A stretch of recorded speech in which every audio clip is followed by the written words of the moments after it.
Bartlett here from Music Victoria. Welcome to our professional development resource on pitching your music to radio. Whether you're a musician, an artist manager, publicist, or community radio listener, I dare say this chat will be of interest to you. You're about to hear behind-the-scenes insight into a handful of the most influential people in Australian radio's day-to-day and their tips on servicing music to each station. In order of appearance, you'll hear from Zan Rowe, Double J Mornings radio presenter and the ABC's national music correspondent. Next up is Simon Winkler, music coordinator at Triple R, has been for over 10 years, and radio presenter on Triple R program Breaking and Entering. Then we'll have Claire Mooney, Australian music producer at Triple J Unearthed and radio presenter on Unearthed program Tops.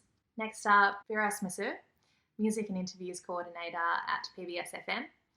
And finally, you'll hear from Andrew Khedoori, AMRAP manager at the CBAA, Community Broadcasting Association of Australia.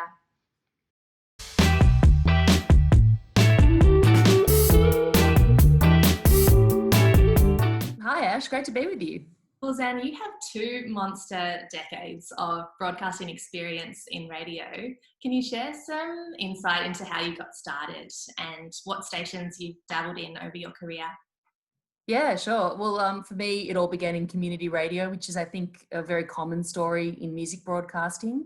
I was a volunteer at SRA, the Student Radio Association, which was an RMIT university network, which then amalgamated with a high school radio station and became Sin FM, which still exists today. And I was actually around when Sin FM was formed, when we got the license, the full-time license, after doing test broadcasts for years and years. So I was part of the executive that helped write the policy for what the station would become, which is a super exciting time. I did shows there. And then at the same time, I was starting to do some volunteer work at 3RRR FM in Melbourne, which is, of course, one of the most iconic radio stations in Australia. Amazing music network. And I was there doing the drive show, the Monday drive show, as a volunteer for about 3 or so years. It was called the Transit Lounge. I was also working there, and all the while I was, going through university and studying radio as well, at RMIT, doing media studies, DJing at Revolver, all that kind of stuff, kind of trying to make music a part of my life in every way.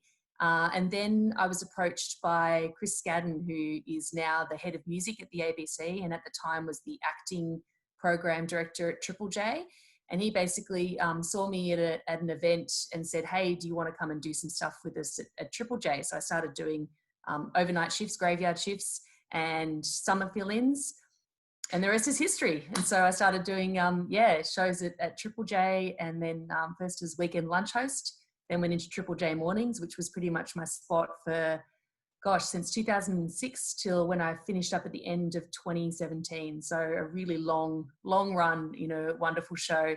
And then, of course, I moved to Double J, the big sister station of Triple J, and that's where I've called home for the last, just over 2 years now. That is awesome, Zan. What a great trajectory. I've long been a fan of your smooth tones on the radio. Smooth tones, I love it. That's quite the compliment. Double J have a great byline of music from your past, present and future. What is your view of what Double J is all about? Yeah, well, I think that, that's such a great way to capture what we do at Double J, because for anybody who's never listened to Double J, you might think that it's kind of like music from your past or sort of oldies radio stuff from the 90s. But 70% of what we play at Double J is brand new music. We still play a few classics here and there, but very much just hungry for new music and sharing the great stuff that we find with our Double J audience. So yeah, I guess we sort of, in terms of the wider ABC offering, Double J is there to be the music experts, to tell the story of what music has meant, not only in the past, but also today. And of course, signposting those, artists and bands and cultural movements of the future.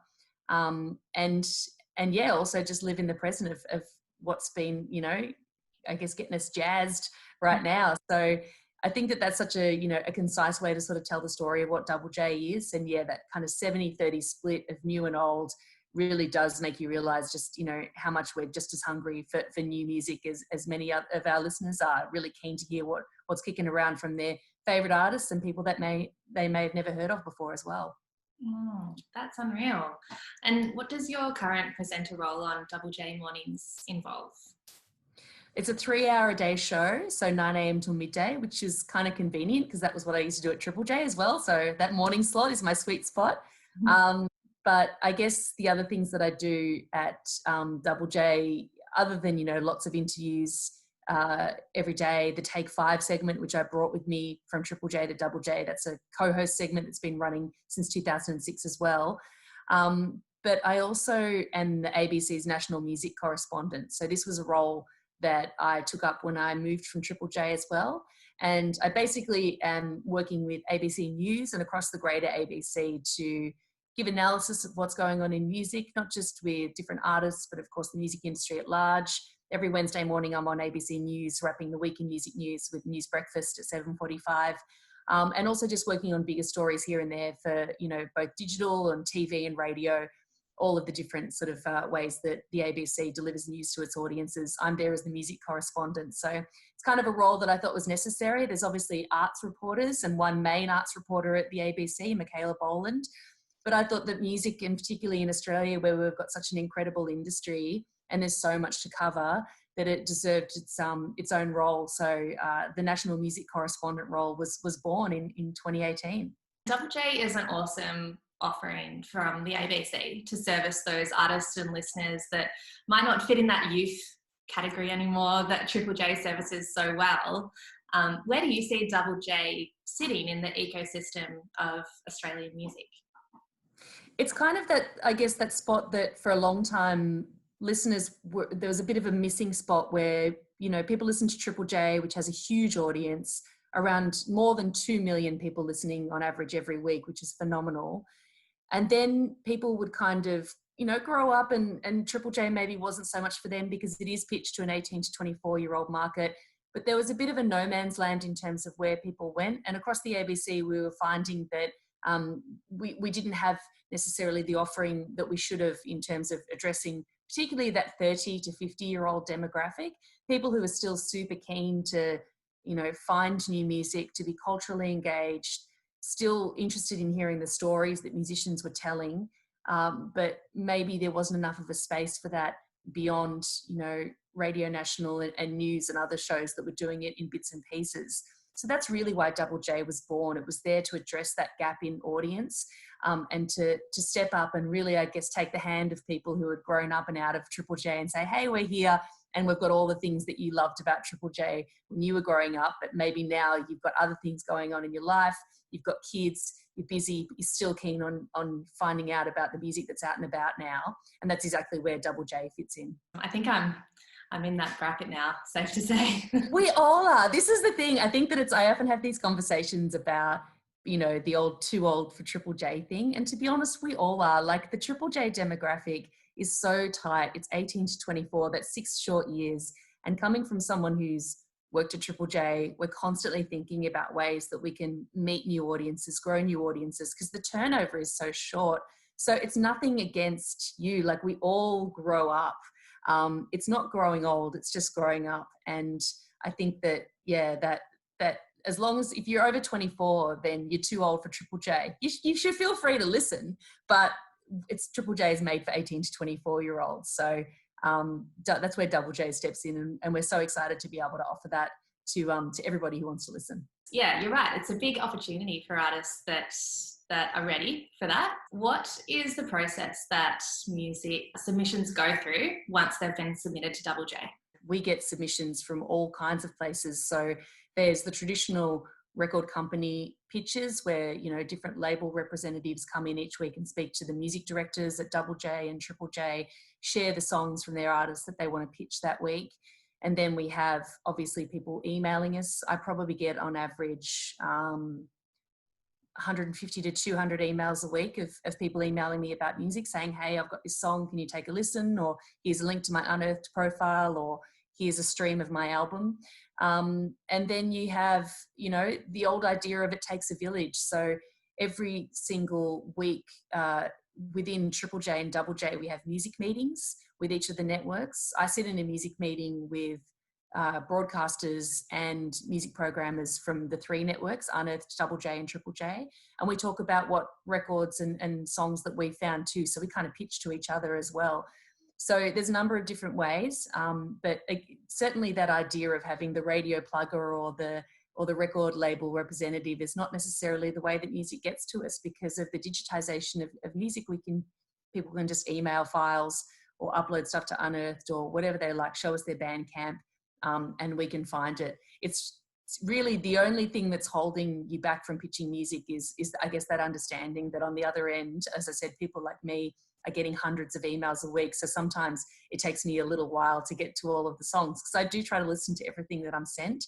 And that literally takes time, on average 3.5 minutes per song. So it takes a little while. Of course, it would. So how do you go about listening to the masses of music that must come through to you? I have moments like, for example, today is a day that I was planning on listening all day, and then a couple of other things have popped up and it's just kind of wiped my day out. But I just tried, I've got the headphones on all the time. I'm obviously on air 3 hours a day, and I've got time before and after my show where I'm prepping for that. But yeah, I'm just sort of listening all day. So whenever I'm, responding to emails and stuff, I'm constantly listening. I've got my Excel spreadsheet where I write notes, about my reactions to songs, just so that I can remember everything and whether I think that they'll, they're suitable. And of course, if I think that maybe they'll suit someone else's show, again, I'm always sending stuff to Richard Kingsmill for his show, his new release show on Triple J, and also to Declan from Home and Hosed on Triple J, saying, hey, have you heard about this? Because again, it just takes a village. So yeah, we all try to listen to as much as we can, but I'm so grateful that I've got a heap of music experts in my immediate workplace that we can sort of, share the good stuff and share the knowledge. And I'm sure there's a lot of considerations you need to keep in mind when deciding what to program on your show. Are there a couple of key things that you really look for in songs when deciding to play them? With all of our networks, Unearthed's the easiest one because obviously it has to be Australian. But with in terms of genre, it's so diverse across all 3 of our networks. So, I think one of the great things that I've learned is that particularly for Triple J and Double J, you should be able to switch on the radio and hear a number of different genres bouncing around in like a 20 to 30 minute bracket. And that's what, you should be able to get a bit of a smorgasbord of sounds. So my personal music taste is quite broad, and so that fits, my job. Obviously, listening out for great new Australian sounds is a priority for us. Triple J and Double J have long had our own approach to playing and I guess championing Australian music. We go well beyond the quotas that Australian radio puts on commercial networks, and we just choose to play, particularly with Triple J, well more than I think around 60% Australian music, which is quite phenomenal. And the audience loves it too. They're as supportive as we are, so that's quite a no-brainer. But just I think for me personally, I'm looking for something that, really kind of grabs my attention. So I guess sometimes I know that sounds really simple, but sometimes I'll be listening to stuff and be like, cool, okay, this is fine. And I can see where their influences are. And then sometimes I think, oh, have I kind of lost it? Are my ears worn out? And then there'll still be, that song when you're listening to it in a mix of songs where it just grabs you and you're like, what is this? It's the kind of the moment where you run to the radio and you have to see what's playing. They're the songs that I'm looking for. And they don't necessarily have to be totally original. There's no such thing as an original idea, I think. Great songs come from old ideas that are done better or done in your own way. That's pretty much the cornerstone of creativity. So, yeah, it's just stuff that sticks out. I'm very much about my gut for me. I just, if I hear a song that I like and I react to it in a physical or mental or heartfelt way, then I know it's a winner. And then you play it on the radio and it can sound really different. That's the other thing. We try a lot of things on radio and sometimes they work and they don't for whatever reason. But yeah, that's the beauty of doing a daily radio show. You can kind of just give everything a bash, and if it doesn't work, you've got tomorrow to try again. I feel very lucky every day with what I get to do. And very privileged. It's a very privileged position too. I'm very aware of all the artists that put themselves on the line, share their music in the first place, and then try to, push it and get it played on radio. Like, it's a daunting task, and I value that and I respect it, and I don't take it lightly, that responsibility, that's for sure. Well, how can artists put themselves in the best stead for radio play when submitting their music to Double J, like in terms of what files to supply, and then also presenting all of their artist info online. Yeah. This is a great question, because there's some press releases where I'm like, this is how you do it, and I wish that I could send that around as kind of a template. I think that these days, files, it's very easy to send compressed files like, Dropbox files and stuff like that. No one should be sending 20 meg attachments because, fun fact, the ABC email services are very small, so they really crash our email when you send that. So something in a compressed file size that we can open up and download, like a Dropbox file. For me, I really love basic info that I can just see at a glance. So, when I open up a press release, I want to see who the artist is. Here's very easily where I can click on the file to listen to the song. And then literally, like some press releases won't say where the artist is from. And particularly, again, on that point of wanting to support Australian artists, I want to be able to see at a glance, not only that you are Australian, if you are, but where in Australia you're from, because we really do try to get a diversity of sounds from all over the country. And that really helps in just being able to, in those 200 emails I'm getting every week, just go, okay, cool, this is this person and there's the song link and that's the information I need. And then, of course, if you want to give some background or about what the song is about, producers, anything that you think will grab attention, definitely underneath. But I think those first banner things, just have them really clear up the top, and really easy links to see so that you can just grab all that info at a glance. You've covered so many helpful tips already, but knowing what you know now, if you put yourself in the shoes of an artist that was wanting to pitch their music to radio or Double J in this instance, how would you go about it? I think that those, from a purely pragmatic point of view, thinking about how you pitch with that press release and the download files is, the first step. But also just, I guess, think about, I used to sort of say, don't send music until you're ready. But I think that I've really come to appreciate how much an artist can grow and figure stuff out. And sometimes you need the feedback of others outside of your own circle to really get to that point. And I'm certainly not saying that the feedback of radio broadcasters like myself or anybody else should change your direction, but even just kind of pushing stuff out there and getting a bit of a sense about the direction you're going in can help. Don't hold it all to yourself. So just sharing your music. Again, the Unearthed community is amazing for that, getting reviews from, the community, but also Triple J presenters and producers, I think there's a lot of constructive criticism that goes on there, and that can be really helpful. If you're not quite ready to pitch a song, maybe just, test out some stuff there. But yeah, knowing what I know now, it sounds like I've got the secret to the world, doesn't it? I don't know if I do. I don't know if I do. Yeah, there's a lot of music in the world, and it for better and worse, it's easier than ever to share that with people. So it can sometimes feel like a crowded spot.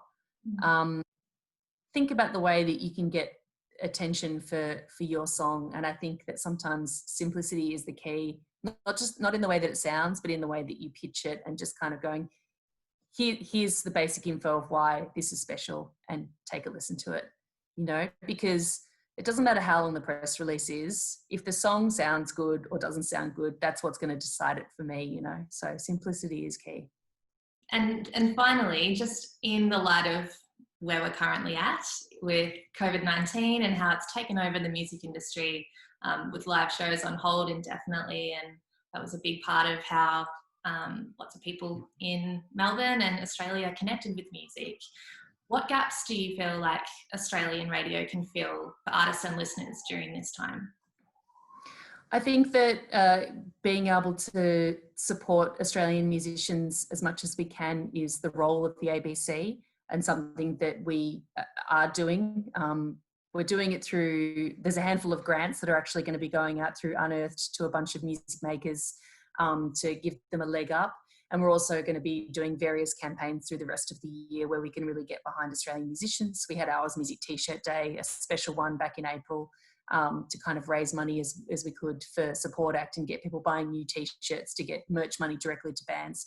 So we're constantly thinking about new ways that we can support artists, literally, and rally of our listeners to support them in a financial way.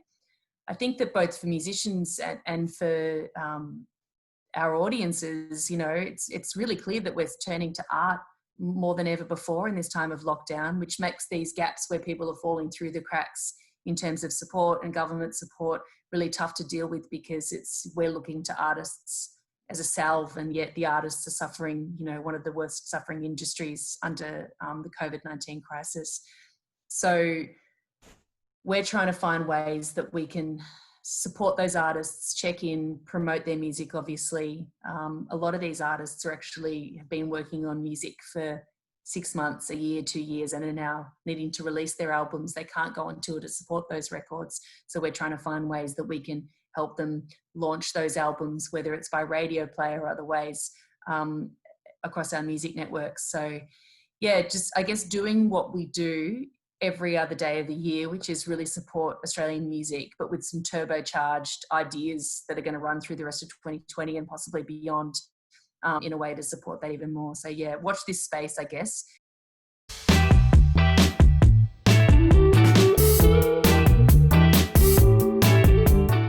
Hey Ash, how are you doing? All right? I am. Let's kick off with a bit about Triple R. Triple R has played a really vital role in cultivating the culture in Melbourne over its 40 plus years. How do you view Triple R's place in the culture of Melbourne, music and arts? Absolutely. Well, I guess I see Triple R as part of a broad, interconnected sort of, I suppose, cultural ecosystem, in the sense that Triple R is one of many hubs that sort of facilitates the strengthening and the growth and development of culture. There's festivals, there's record stores, magazines, venues, artists, and I guess Triple R is one of many platforms where those artists have had an opportunity to present their work and to connect with audiences. So I guess Triple R has been really fortunate over more than 40 years now to have the support of the community through subscriptions and through sponsorship, and it's kind of grown to become, I guess, the institution that it is today.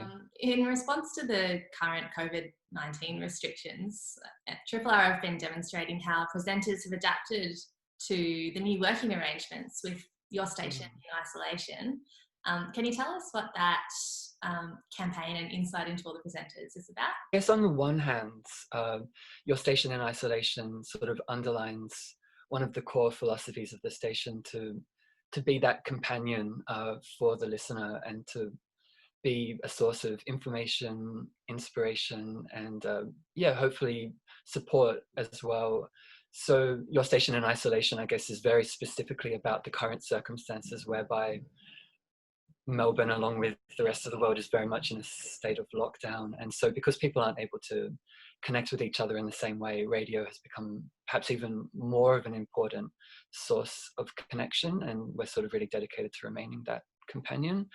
And I guess in another sense, it's become a campaign sort of theme for April Amnesty, which is traditionally a sort of a gentle nudge, a sort of a reminder campaign for people whose subscriptions might have lapsed, or sort of encouraging new people to kind of connect with the station to become a subscriber as a fundraising sort of drive.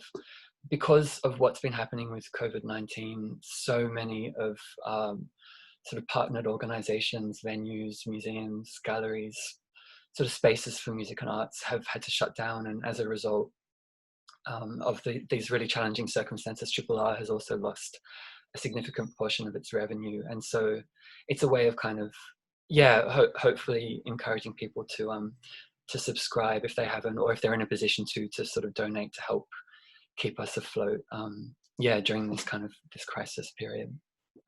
So you're the music coordinator at Triple R and have been for 10 years or something like that. Yeah, that's right. I kind of lost count at 10, but yeah. You've probably seen lots of seasons of Triple R. What does it involve at the moment?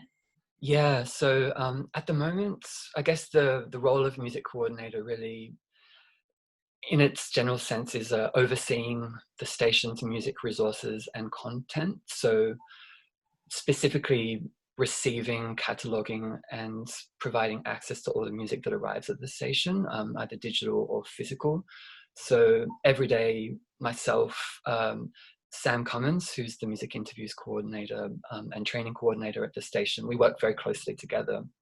So Sam is handling inquiries about music interviews, and I'm handling sort of, music submissions, and with a team of volunteers, process all the new music that arrives at the station, make sure that it's included in our library databases for broadcasters to access and play on their shows.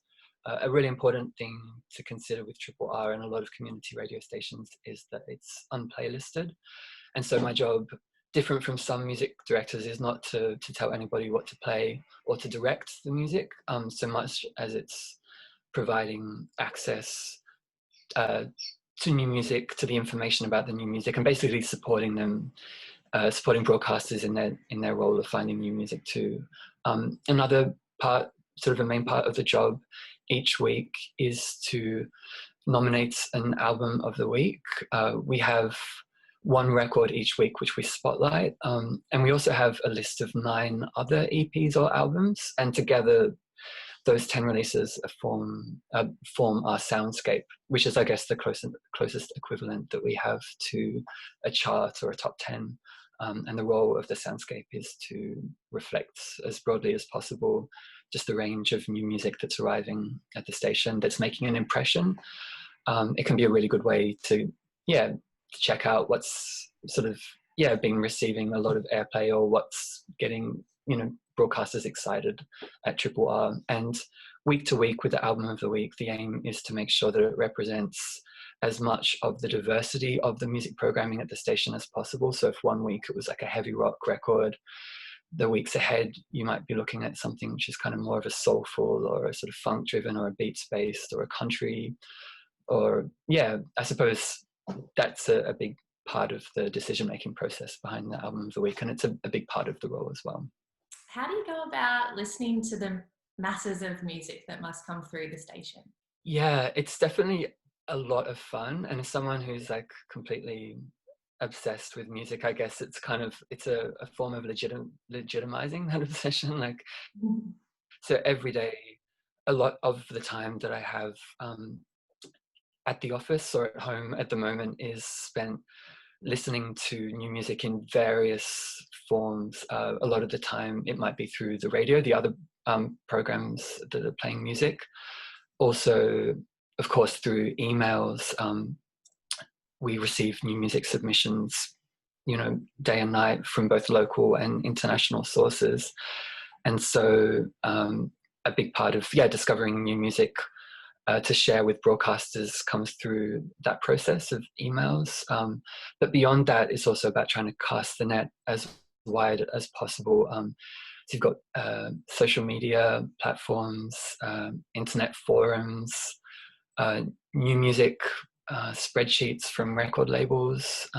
Record stores often present their new releases in the form of tables. So online magazines, published print magazines. It's kind of the art and the science of trying to compile as comprehensive a source of new music as possible, so that you can kind of synthesize all that information and then share it with broadcasters in a way that's hopefully going to be helpful to them.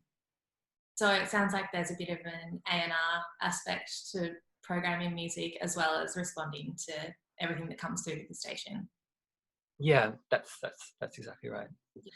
Well, dropping CDs into presenters' pigeonholes used to be pretty commonplace at the station. Is that still an option for artists to do that? Is it still encouraged by presenters? Yeah, I mean, unfortunately, today, like 12th of May 2020, that's not so much of an option.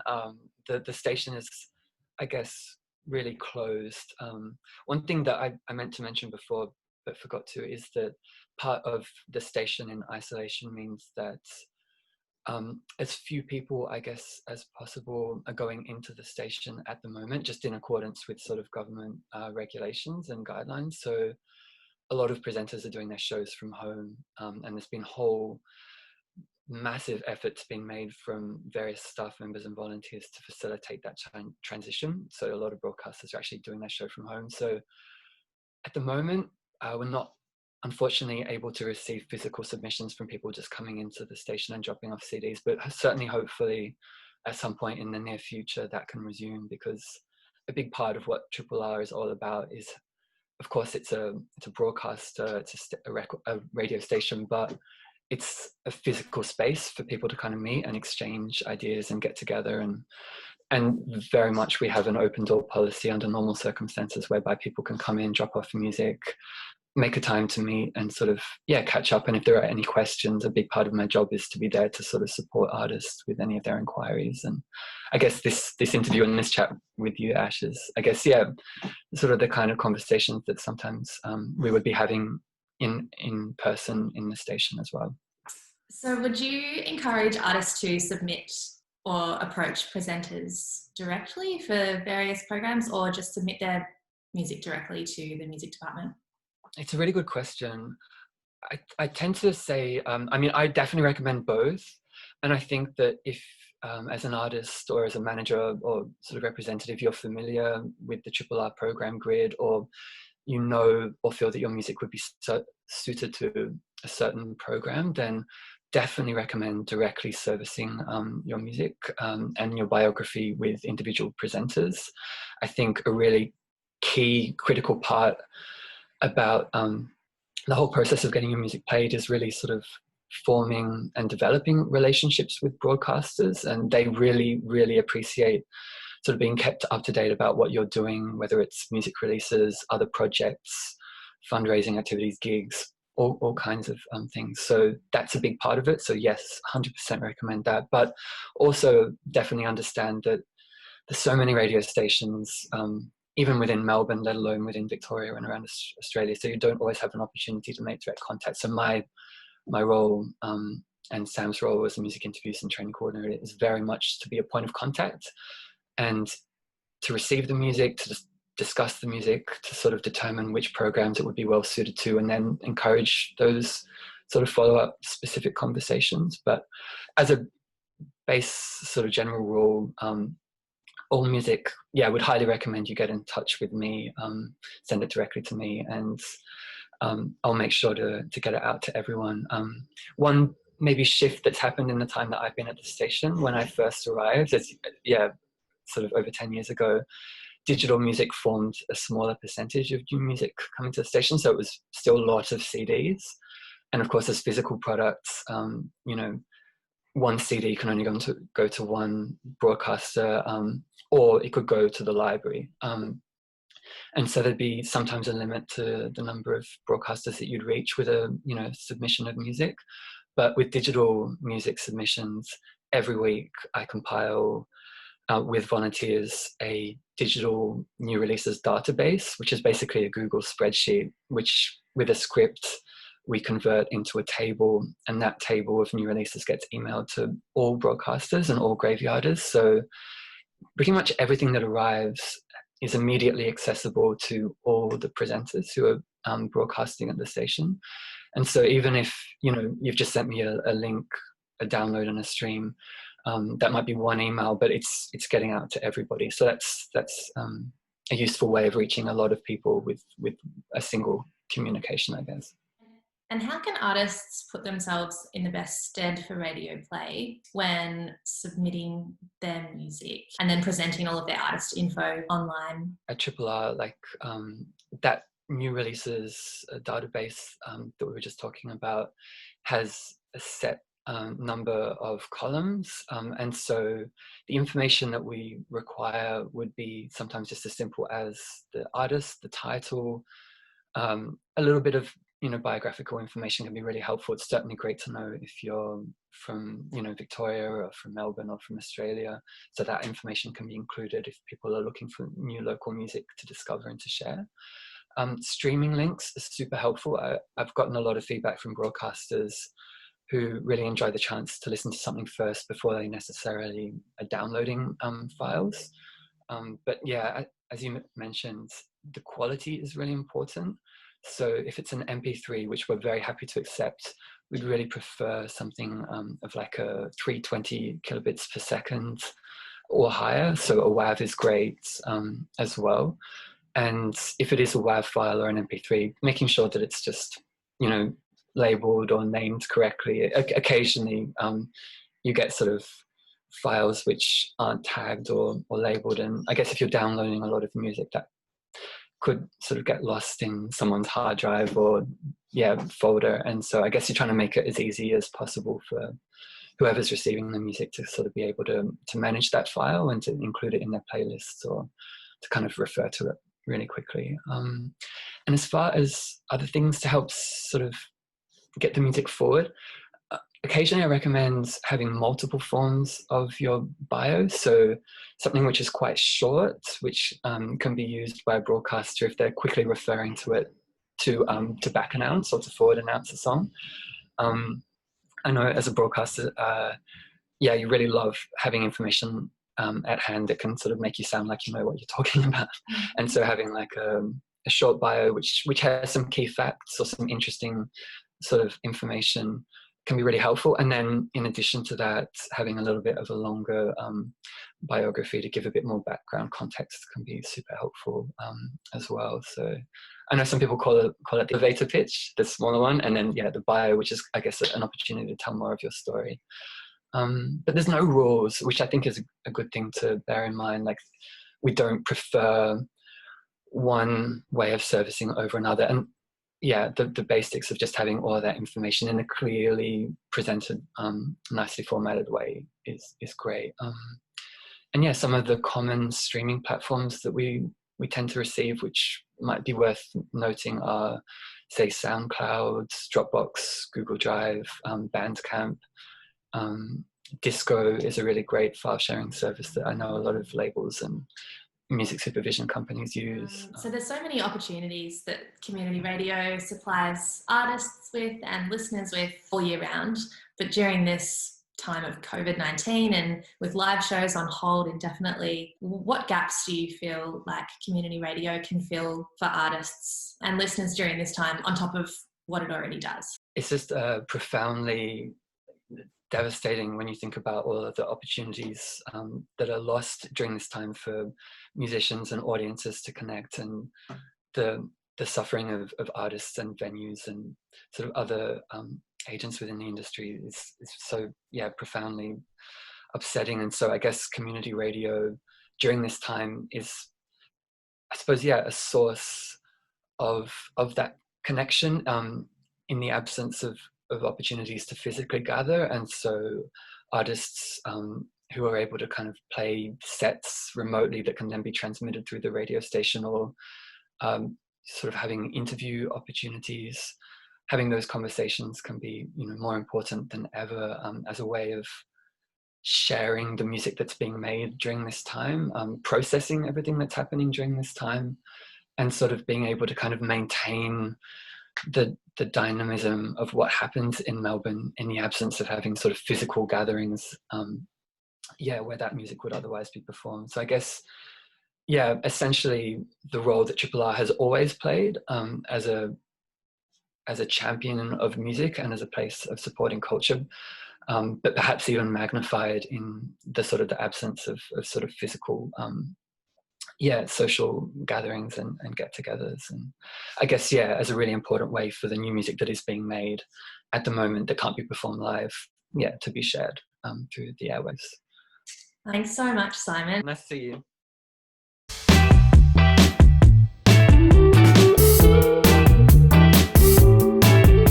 I'm sure heaps of musicians and people in the music community would be familiar with Triple J Unearthed, and it's widely known as a launching pad for artists to be discovered by Triple J. Can you provide some insight into what Unearthed is all about? Unearthed is a website. It's also a radio station. But essentially we're a new music discovery platform for Australian artists to upload and share their music with us. And then from there, we do our best to support artists and create opportunities for the music and the artists who decide to share their music with us. So that could be through radio play or added to rotation, or maybe a Tops play on so Tops is our new music releases program. So yeah, we have that every day. So, you know, you might get a spin on there, or through competitions as well. Like at the moment we have our DIY supergroup competition, which, you know, lots of people are uploading. But yeah, just ways for artists to be creative and upload their art and share it. Because, yeah, I don't know, without Unearthed, I don't know what the Australian music landscape would look like. It would probably be a lot different. But yeah, Unearthed is, you know, I feel like we're also like the middle ground for artists to come to us and feel safe. You know, we will happily answer any questions or offer advice to anyone that needed without anything fishy in return. So I feel like we're like, you know, we're a small team, but we care so much, and we just we live and breathe Australian music. What is your role at Unearthed, and how did you get that gig? Oh my gosh. So I've been at Unearthed for over 3 years now, which is insane. And like, I was 20 when I was hired. I was like a little baby. I couldn't believe it. Like I just loved Australian music. I don't know. I couldn't believe it. But yeah, so my role is the Australian music producer, which I don't know if that title means anything, but basically have to listen to every song that comes through because of ABC editorial policies. So there's like a few rules, like you're not allowed to upload a cover, no remixes unless it's of an Australian artist and you've got permission, no samples unless they're bought or free, you know, no like language is another thing as well to look out for. So so I do a lot of listening, and then from there, you know, working out what could potentially sound good on Unearthed Radio, and also Triple J, but also sharing that with like Triple J specialist shows, so like Roots and All, Short Fast Loud, The Racket, because obviously, you know, there's so much music out there and it can be so hard to like make Triple J play or something. So a lot of it's just creating opportunities for artists. And then I do some programming too. So most of our programming is done by our music director, but I get to jump in and help out, which is really fun too. So playlisting, and then I present tops every Friday, and that's pretty much my role. So you said that you listen to every single song that comes through on Unearthed. How many submissions does Unearthed receive on an average day or week? Oh man, it's a lot. So we get sent about 500 to 500 to 1,000 songs are uploaded a week. It also depends on, you know, what campaign we've got running. So right now we've got, you know, our DIY supergroup comp, so a lot more artists are uploading to that. We, you know, during Unearthed High, we get so many more uploads as well. So, but it roughly translates to about like 100 songs a day as well. So, it's a lot of music, but yeah, we do our best to get through it. What an ace job. It's such a dream. What goes into deciding what you want to play or program on digital radio after you've listened to a song? There's a lot of things that go into, you know, what ends up getting to Unearthed Radio. And there's no, we talk about it at work, like there's no formula. Like, you know, if you look at Tones and I, like there's no formula for why she got so big. If there was a formula, everyone would be doing it. But yeah, in terms of radio, like we look at a few things. Obviously, you know, how it will sound on radio is important. So, you know, if you were to upload something that's really raw, like, you know, just didn't sound that well or didn't pop, it, you know, it's a lot harder to, you know, add that to radio. But, you know, Unearthed is great because we're like the cool station. Like we've got the room to experiment and play stuff no one else would play. So it's not the end of the world if it's not, you know, that polished. But, you know, artists are so talented these days. Like, you know, the fact that artists can make music from their home and do it and make it sound so well makes things a lot more challenging. Like everything just sounds so good. Like every week we go through the music and we're just like blown away. Like it's so wild. But yeah, in terms of getting stuff played on radio, we also look at, you know, we obviously can't add 10 hip hop tracks a week. So we try and pick the best from that. And that can come down to, you know, where the artist lives, where they're from, if they're female, male, you know, obviously the diversity factors come into it as well.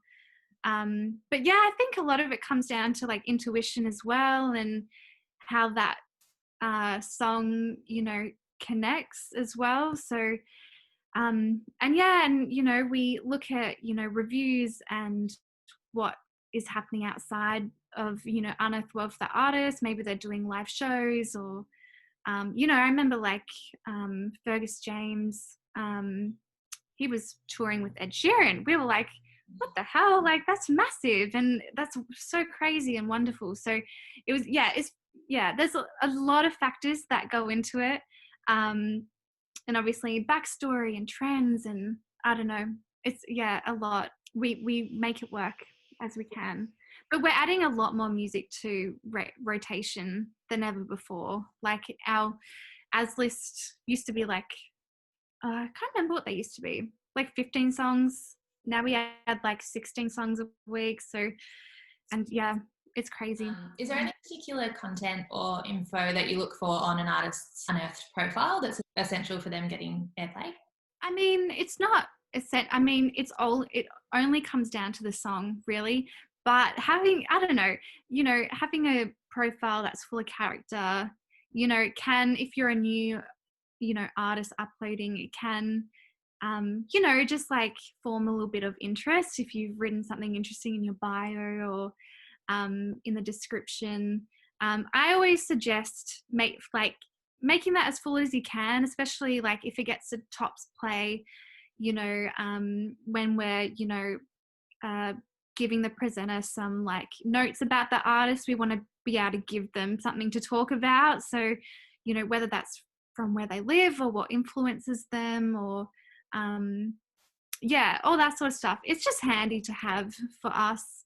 But yeah, you don't need that much though. Essentially it all only comes down to the song at the end of the day, and how that sounds and feels, and yeah. And what would you think is the best feature of Unearthed? Best feature that I think is really special, and we've done some research on it, and it's always been quite special for artists, is the fact that, yeah, artists can get specialized reviews from presenters and their fans, and, you know, straight to their profile, which, you know, it's like instant feedback. And yeah, I think that's more important than streams or reviews on Unearthed. They just want that feedback, and to really, yeah, feel like their song is connecting, and yeah, see those reviews, and those reviews turn into content, and you know, it helps people get interested in their song. And so yeah, reviews and listening I think is great. And also we've got a big connection to Triple J as well, which I think can be quite special as well. Yeah, artists do tend to get a kick out of Triple J presenters reviewing their tracks on Unearthed. Is that a process that they have, that they allocate a certain time to Unearthed songs each week? Or? It's really up to the presenter. I mean, like everyone that works at Triple J is so passionate about music, but there's so much going on behind the scenes. So, you know, the Triple J music team share a lot of what's going on Unearthed with Triple J presenters. You know, the Unearthed team share a lot of Unearthed finds with the, again, specialist shows. So if, you know, maybe it's very roots and all, we'll send that to Ketchy, and she loves playing Unearthed songs. She is like Unearthed queen. She is always scouting Unearthed and playing music from us. So that's, you know, so special. But yeah, we're always trying to encourage, you know, anyone at Triple J to be reviewing, because it just means so much to the artist. But yeah, it's up to them. We also, you know, our ads lists go out each Wednesday, and we've got playlists, and they play our feature artist each week and spotlight artists as well. So yeah, lots of opportunity, which is good.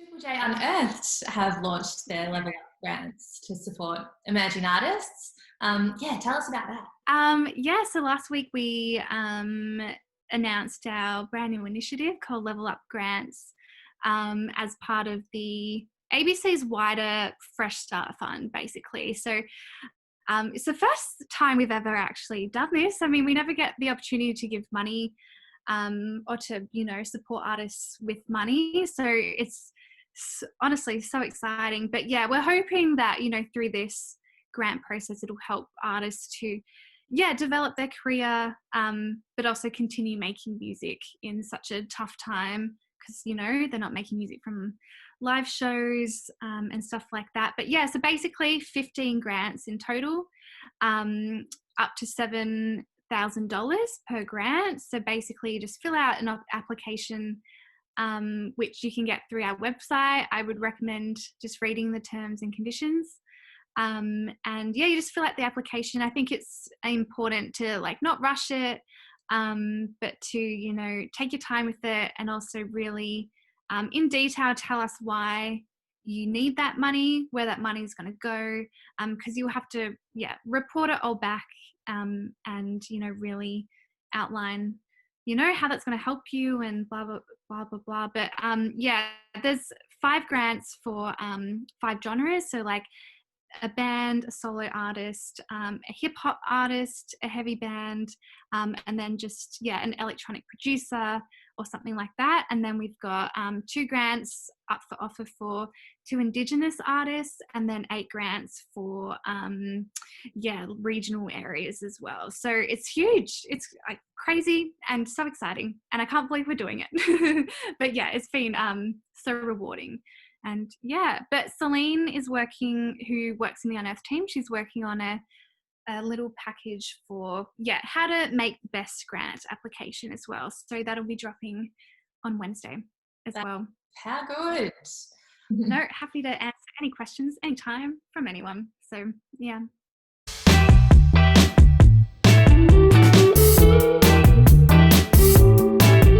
Melbourne knows PBS affectionately as the home of little heard music. Where do you see PBS sitting in Melbourne music and radio?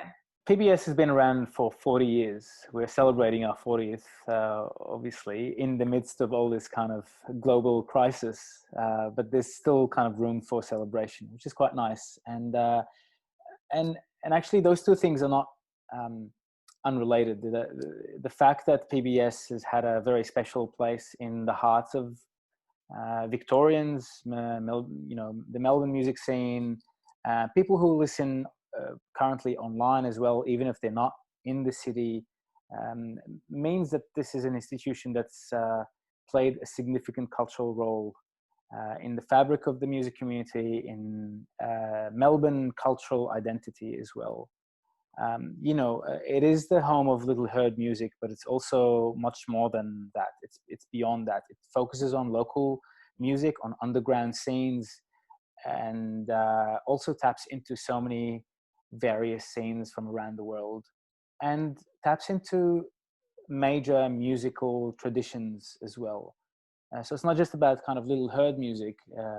The little heard music is perhaps something that is influenced by the great music traditions of contemporary music. The last sort of 100 years, music that's come out of various corners of the earth, but also music that's American, sort of North American, European, but also music that's been kind of brought into Australia by various migrant communities, and certainly Indigenous musical traditions of Australia. So like all these things somehow intersect and are brought to the airwaves by a group of amazingly talented, dedicated, hardworking, quirky radio personalities who are like nerds. They're music geeks in their own right, so they are connected to their specific scenes, to their genres. They know how to tell stories through the music that they broadcast every week on PBS. It's a really fabulous thing. From where I'm sitting, it's not a day goes by that I'm not thankful to be playing a small role at PBS and being part of that family. Yeah, it's great. It's great. And now more than ever, because of this sort of global crisis, I guess, a global crisis has affected the entire world. Everyone's gone into lockdown, but this has been an opportunity for us to really focus on our local community.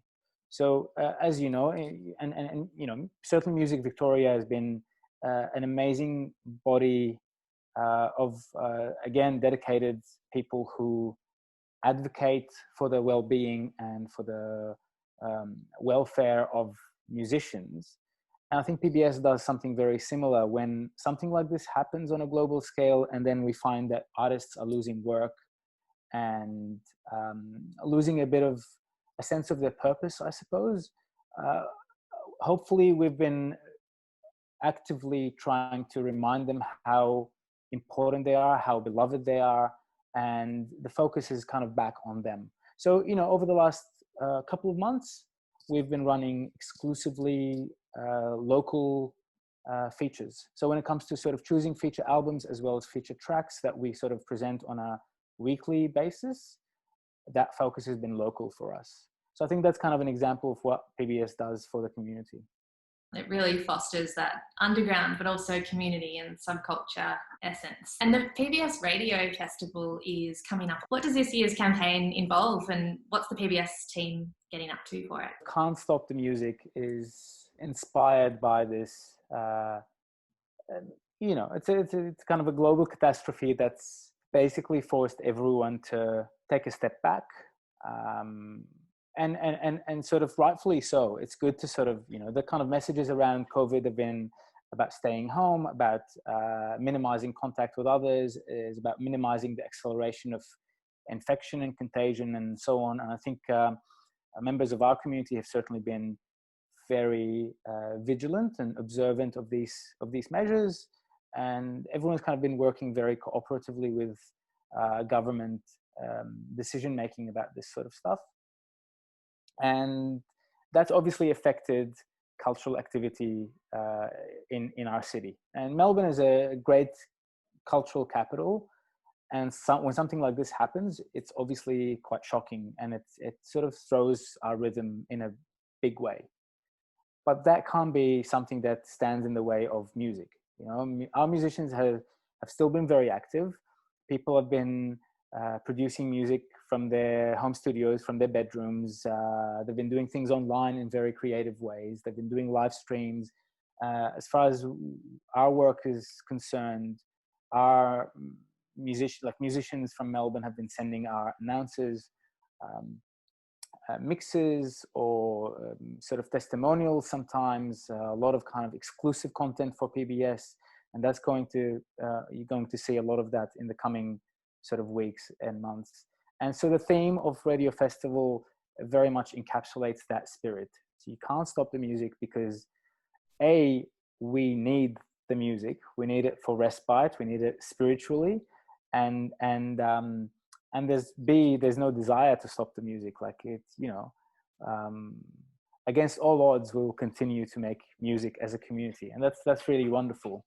On a kind of a practical note, obviously, those who know how Radio Festival takes place at PBS know that usually there's a kind of a hustle and bustle. It's a very festive time, a couple of weeks of amazing volunteers who come in and dedicate their time to helping out. We've got a phone room usually that's sort of people who take phone calls from new or members or people who are renewing their membership to PBS. Obviously, we won't be able to have that, but we have a number of different measures in place to make sure that we continue to serve the community. We need membership more than ever, and we thrive on that beautiful relationship that we have with our listeners. We always have, and hopefully that will continue to take place.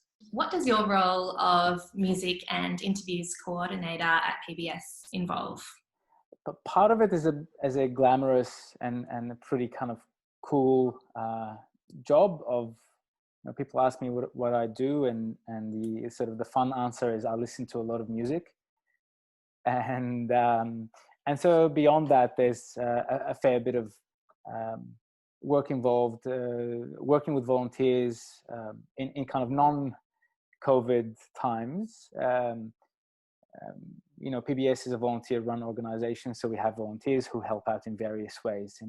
In my department, that means that people come in on a sort of a frequent basis to help me with servicing. What that involves is all the sort of new music that comes our way, that members of the music community are sending to PBS. We will listen and process that new stuff and make sure that it becomes available to our announcers. Now, as I mentioned before, our announcers are in their own right music nerds who are connected with various scenes. So a lot of the time, the music that we receive in the music department is stuff that they already know about, that the announcers have already been serviced because of the kind of direct relationship that they have with musicians, because of their own research and their outreach a lot of the time. But as a music coordinator, I offer another set of ears, if you like. So I kind of listen to stuff and I filter through a lot of the stuff that we receive, and I through kind of my knowledge of the various programs, and I'm almost 2 years into the job at PBS, and then over those 2 years I've learned a lot about the taste and the approach to music that that announcers have. And so when I receive something, I can immediately think that this album is something that will suit this show, or that this announcer would really like this album, and they might not have heard of this yet. So it's my job to sort of pass that on. The interviews process is also part of the music servicing process, I suppose. So when there are new releases, we try to pay attention to those new releases by playing the music on the one hand, but also by connecting with the artists and making sure that they can express their story. They can kind of share that story on air with our announcers. Again, obviously, currently during the COVID sort of situation, part of minimizing contact means that we haven't had any guests in studio, but people have been finding various ways to sort of to compensate for that. Skype or phone interviews, those sort of things are still there. We're using all the kind of available technology to make sure that artists still have the capacity to share their stories on air. Do you encourage artists to approach presenters directly, or just submit directly to the PBS music department? They can do both. And it depends on what the artists want to achieve, in a sense. Sometimes they might have an idea of where their music might be played. They might have a connection with the show and an announcer. They might like that show, and they might sort of have wishes to be played on a specific show.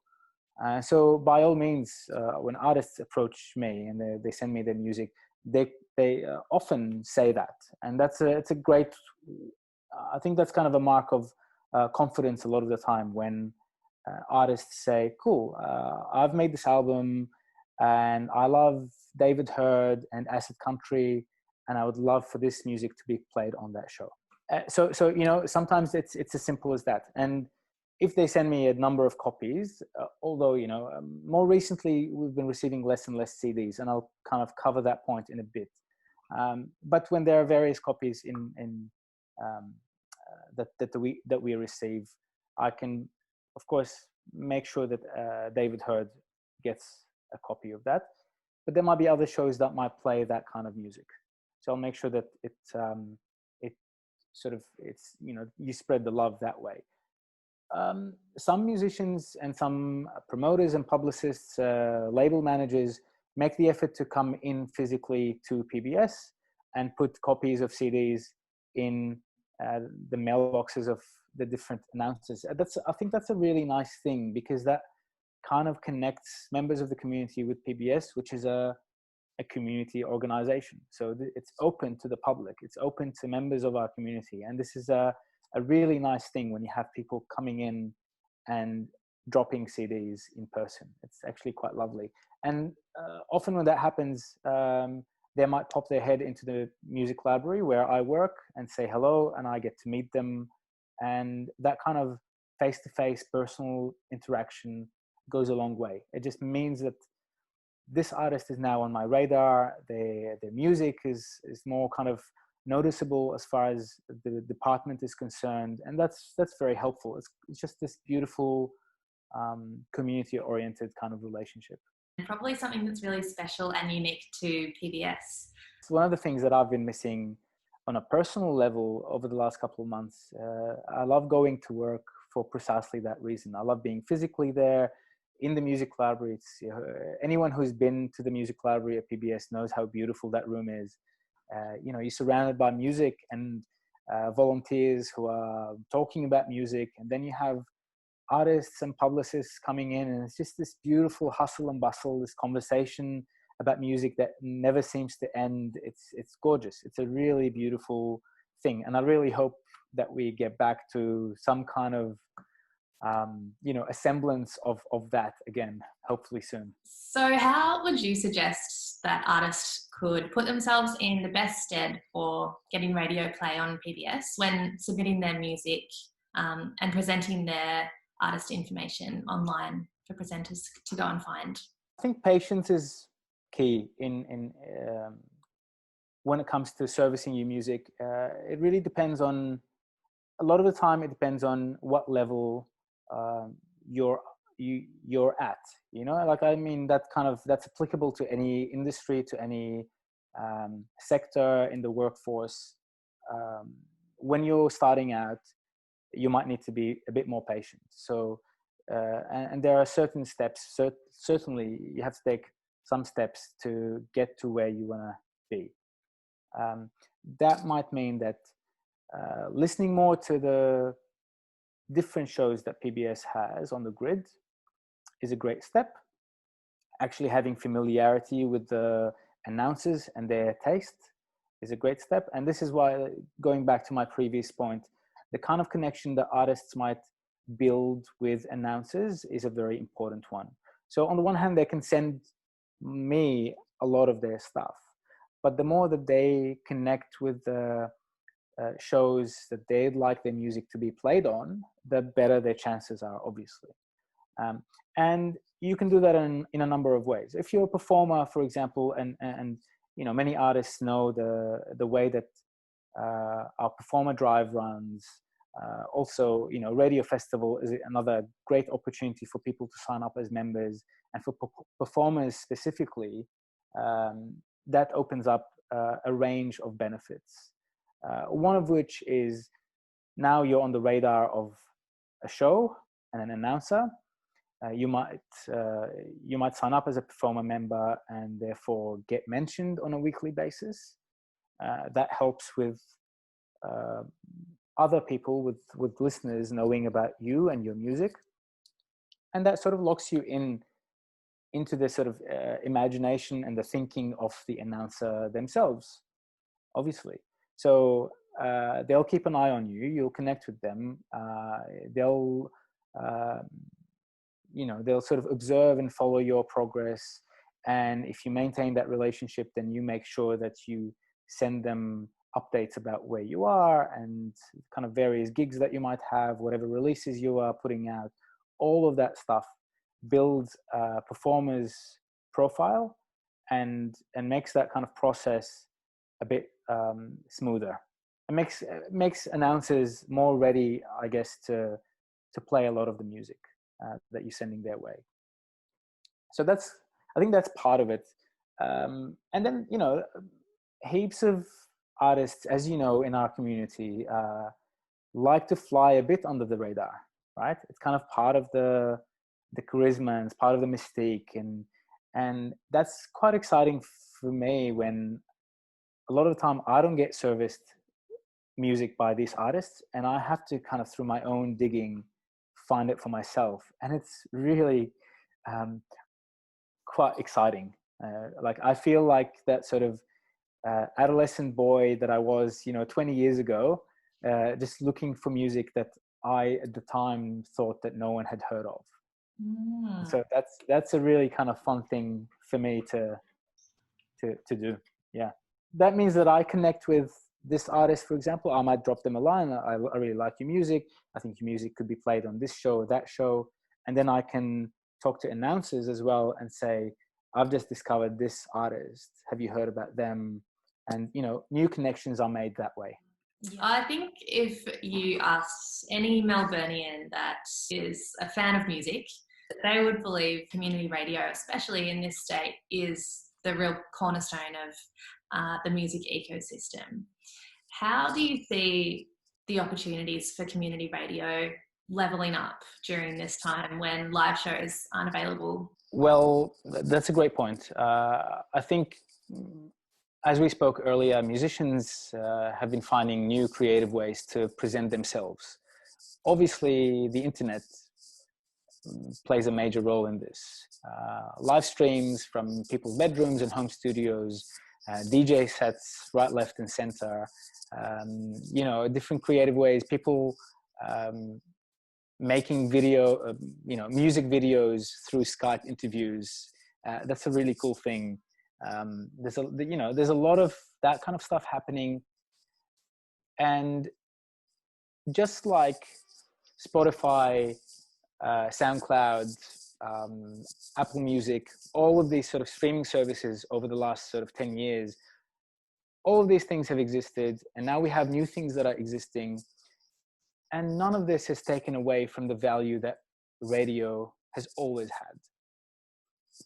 Because radio connects you with real humans who are spending all of their time, all of the sort of non-essential, like, of course it's essential time. It's when you're not sleeping or eating, you are looking for new music. You're trying to weave new stories with the music that exists in the world.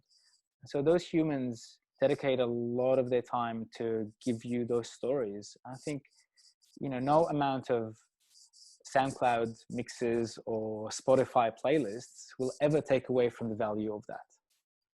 I think so. I think community radio and PBS has always been sort of at the forefront of that in Melbourne and in Australia. Plays a major role in making that human connection as visible, as viable, as alive as possible.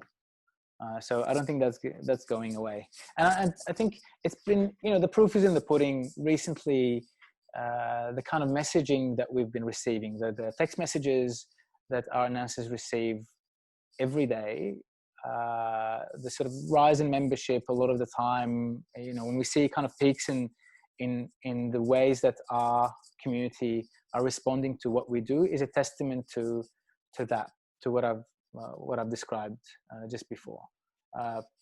People need radio and music as well. In a kind of in a world where you're sort of bombarded by bad news, music comes and gives you a bit of joy. I think it's a wonderful thing.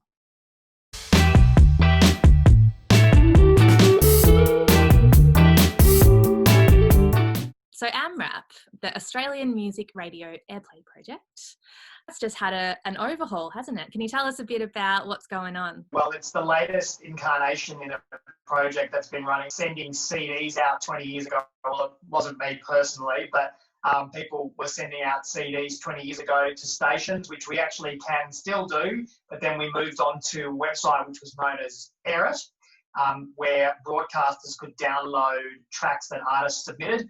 And that's the basic premise of our new website as well, except we've added a whole lot more features in a new website, amrap.org.au, which is actually only a week old. Your role is AMRAP manager. What does that involve? Well, it basically involves overseeing all the projects that the Australian Music Radio Airplay project engages in. So we produce 2 radio shows a week. We've got our AMRAP radio show, which showcases some of the artists that you can find on AMRAP and is aired across community radio across the country. And we also have a new radio show that we've developed for these COVID pandemic times called Australian Music is Bloody Great, which features top-line Aussie acts such as the Teskey Brothers, Hilltop Hoods and Zappa the Great, broadcasting their favourite Australian music in recent times, just to show some extra support and love for those Australian artists. But day to day, we're just also looking after the site. So basically, we're just looking out for all the artists who want to get their music up on the site to be able to access the over 400 community radio stations for possible airplay of their music. Where is this radio show aired and when's it played? Our radio shows, the AMRAP radio show and Australian Music is Bloody Great, that airs every week across the community radio network. So community radio stations have the chance to take that program off our community radio network, which is hosting programs via satellite. And so community stations around the country will grab those shows and air them. So if you're wherever you are in Victoria, just let your community radio station know that you'd like to hear that programming and they'll have the opportunity to grab it. You mentioned there's over 400 community broadcasters across Australia. That's massive and something most people might not know. Why is it so important for artists to be registered with AMRAP? Well, you might, if you're in Victoria and you're a musician, know really well about 3PBS and 3RRR, and they're amazing stations that have incredible reach. But there's over 400 stations, as mentioned, across the sector who are all really valuable and vital to the areas that they broadcast in and really vital to their community. And the great thing about community radio is that it generally plays about 37% each week of their playlists are made up of Australian artists. So it's a really valuable way for artists of all different sounds who may not be able to find themselves easily on Triple J or other mainstream radio formats, for example. And so community radio is a really natural home for them to get a foothold and get an audience and help them advance their career as well. How could an artist make the most out of AMRAP as a distribution service and a radio plugger? The first thing to do is, if you haven't used the site before, you just need to go on there and create an account. And when you create an account, with our new website at amrap.org.au, you can actually also create a profile. So with that profile, you can tell people who you are, the kind of music you make, where you're from. You can put all your social media links on there. You can put your website on there. And most importantly, you can add your music on there. So when broadcasters go onto the site, if you're a pop artist, for example, you can, as a broadcaster, you can click pop and all the latest pop music made by Australian artists will come up if they've uploaded their music to the site. And so that easily makes the broadcaster find you, and then they can download it, they can listen to it in the website. If they like it, they'll download it and maybe even play it on their show. But if they're looking, for example, for an artist from Victoria, they can do that using our filter system. So if they're like, I want to do a whole show on Victorian artists, they can do it that way as well. Or, I mean, they can isolate the most recent hip-hop artists from Melbourne to have uploaded to the site if they want to. So you can also, as a musician, you can also go and find broadcasters. So if you're like, I make hip-hop music and I need to find some broadcasters in Victoria that might play hip-hop music, you can do that using our filter options. So you can find broadcasters in Victoria that play hip-hop, and then most of the time they'll have an email address on their website if they've on their profile page if they've opted in. And basically you could contact them and say, hi, my music's up on AMRAP. Here's a link. There's a little bit more about me in my profile. Have a listen, see what you think. You can find information about our listenership at the CBAA's website. So AMRAP is actually administered and run by the Community Broadcasting Association of Australia, which works to build the visibility, presence and capacity for community radio. So our last survey results showed that basically there are 6 million listeners to community radio. At some point during the week, they listen to community radio at least once a week. And the main reason that they listen to community radio is to hear something different. And one of the biggest reasons when they want to hear something different is that they actually want to hear different music and they want to hear Australian music. So it's a really great opportunity for artists to get involved if they're willing to work at it and make some contacts. they can create a really amazing network through community radio and even create a tour path around community radio stations that might have them in and have them play their music on the air and have an interview as well. Great point. Artists might be able to start building relationships around the country for when we can tour again. That's right. Yeah. So it's really valuable time to use this time to find those broadcasters that might be interested in your music across the network. And thanks heaps, Andrew, for all this info. A pleasure. Thanks so much for having me. And we look forward to more Victorian musicians uploading their music to AMRAP for community radio broadcasters to discover and play. Right on. Thanks, mate.